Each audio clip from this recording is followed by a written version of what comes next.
Vamos estudar 1 Tessalonicenses capítulo 4. Estamos começando com o versículo 5, onde diz: não na paixão dos desejos, sensualidade, a semelhança dos gentios que não conhecem a Deus. Os gentios eram todos os povos pagãos que estavam fora de um conhecimento vivo de Deus. Lemos que não devemos viver na luxúria da sensualidade como aqueles que não conhecem o Senhor Jesus. Bem, essa é uma linguagem bastante forte para hoje porque estamos todos cercados. Somos bombardeados pela sensualidade e ela está por todo lado. Afastai-vos da imoralidade sexual.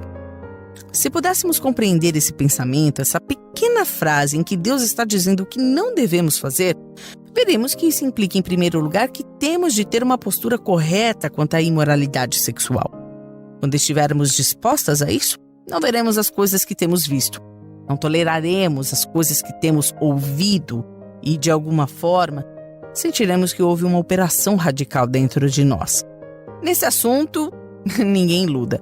Isso significa transgredir, ultrapassar, ir além de laços e limites, ir além de tudo que não é legítimo diante de um Deus santo, ter alguma vantagem e se sobressair e transitivamente tirar vantagem de outra. Isso é iludir. Em outras palavras, iludir significa atenção sem intenção.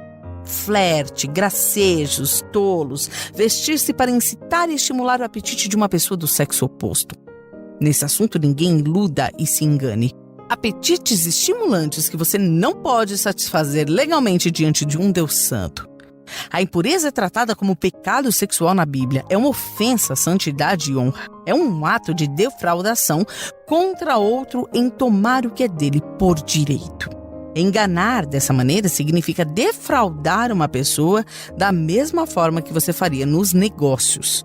Nesse assunto, ninguém iluda ou engane seu irmão, pois o Senhor é vingador. E observe essa palavra: de todas as coisas, como já nos dissemos e testemunhamos. Como já vos advertimos solenemente e dissemos claramente, isso inclui fornicação ou promiscuidade antes do casamento e relações impuras depois do casamento.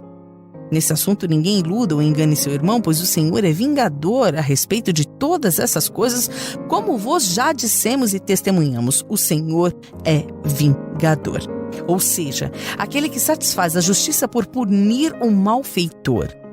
Quantas pessoas têm tido colapsos mentais e tudo isso tem a ver com o que elas têm tentado esconder que está acontecendo em seu subconsciente.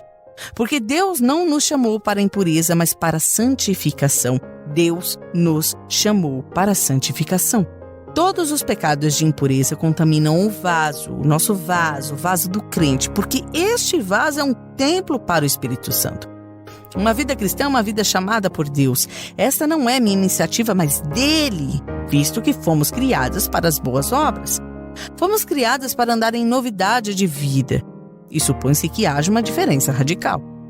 Em Romanos 6,4 lemos: portanto, fomos sepultados com ele na morte pelo batismo, para que, como Cristo foi ressuscitado dentre os mortos pela glória do Pai, assim andemos nós também em novidade de vida.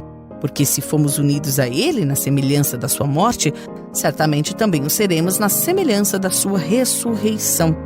Pois sabemos isto: a nossa velha natureza humana foi crucificada com ele, para que o corpo sujeito ao pecado fosse destruído, a fim de não servirmos mais ao pecado, pois quem está morto foi justificado do pecado.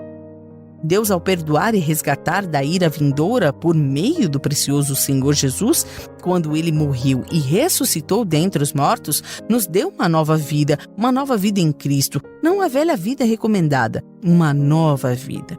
Uma nova vida com o Espírito Santo, pela palavra de Deus que produz frutos de justiça por ele para a glória de Deus. Em Romanos 6,11 lemos: assim também considerai-vos mortos para o pecado, mas vivos para Deus em Cristo Jesus. E em 1 Tessalonicenses 4, estes versículos que estamos contemplando, diz: porque Deus não nos chamou para a impureza, mas para a santificação. Escute isso. Portanto, quem rejeita isso, quem diz: não gosto dessa mensagem, é difícil demais, não rejeita o homem, mas Deus, que vos dá o seu Espírito Santo. Seu Espírito Santo está falando com você neste momento e você está disposta a dizer: Senhor Jesus, é a sua pureza que eu represento neste momento, é o seu poder. Que assim seja. Em nome de Jesus, amém.